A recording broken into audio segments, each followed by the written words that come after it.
show you how to make a basic pastry shell. So this is what you would use for pies, whether it be a custard pie or a fruit pie.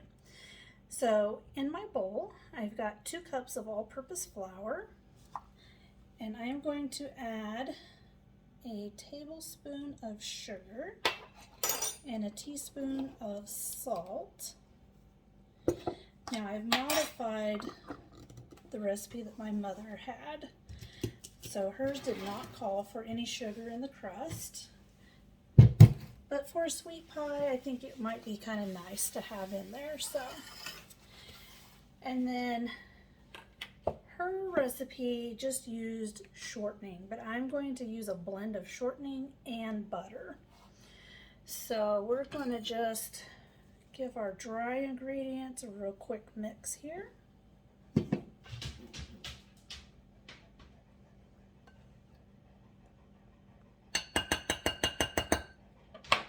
And then I need 7 tablespoons of cold butter. I just pulled this butter out of the refrigerator. I just cut 1 tablespoon off because it's got the measure on the side, because we don't need that last one. Just threw that in my butter dish. And then I'm just going to grate this butter into here.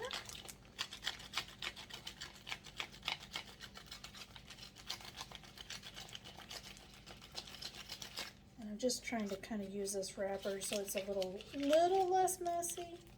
Just don't want to grate the paper into it. There we go. That's about as far as I can go, I think. There we go.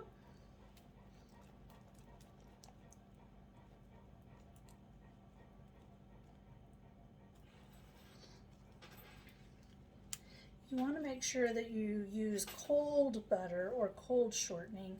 That way you'll get a much more flaky crust. I won't say that your crust won't be good. It'll be all right, but it's certainly not going to be a nice flaky crust. So just make sure you use cold. Okay. And then we are going to measure out 1/4 cup of the cold shortening. Now, if you don't keep your shortening in the refrigerator, you can always throw the whole can in there, or you can just measure out what you need, the day before and toss it in there.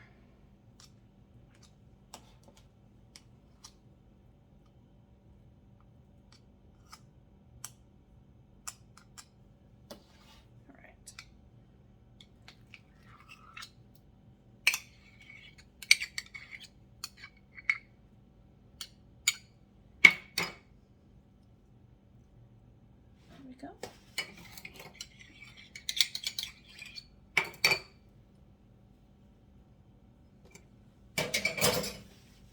Okay.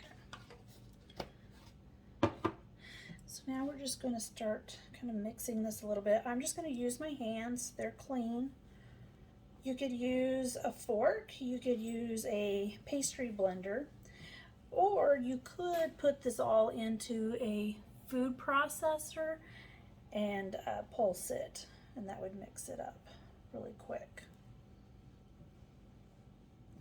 So I'm just kind of pushing it through my hands, just trying to incorporate that butter and shortening and the flour together.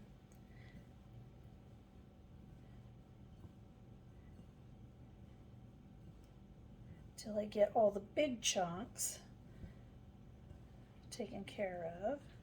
Okay. And then we're going to need some ice cold water. So about 5 to 6 tablespoons. I just put, about 3/4 cup of water in here, and then just added some ice cubes. So we're going to start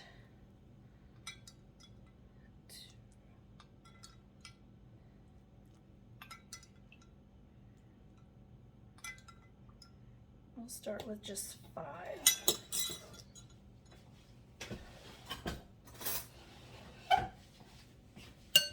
And at this point, it's really going to depend on how warm it is in your house, how much humidity is in your house. So just start with 5, and if you feel like you need that other tablespoon, you can always add that.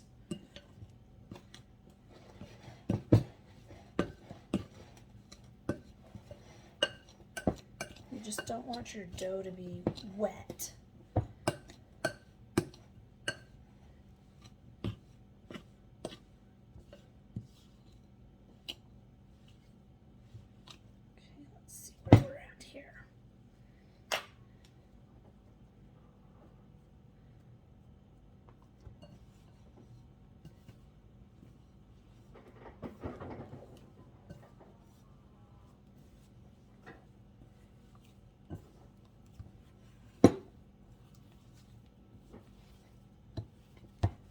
Okay, I don't think I need that 6th one. It's holding its shape nicely here. So do not need that last one. All right, and that's all there is to it. It's that simple. So I am going to wrap this and put it in the refrigerator so it'll be ready for when I'm ready to make pies. This should be enough for like if you were going to make a pie, like a fruit pie where you would have the bottom plus the top. This would definitely be enough for a fruit pie, like a 9-inch pie pan. I would go with a little bit deeper pie pan for this. You can use glass or you could use metal, either one. And then if you are just making like a custard pie where you would, you know, pre-bake your pie shell, you might be able to get 2 9-inch rounds, but not the deep dish, the thinner ones. So but that's all there is to it. So you can just wrap it up, throw it in the fridge, let it chill for about 30 minutes, and then you're ready to use it. Or if you just want to make it up ahead of time, you could always make it, divide it, and throw it in the freezer. Just wrap it really, really well with plastic wrap, and then put it in a Ziploc freezer bag just to give it a little extra protection. So, all right, that's all there is to it.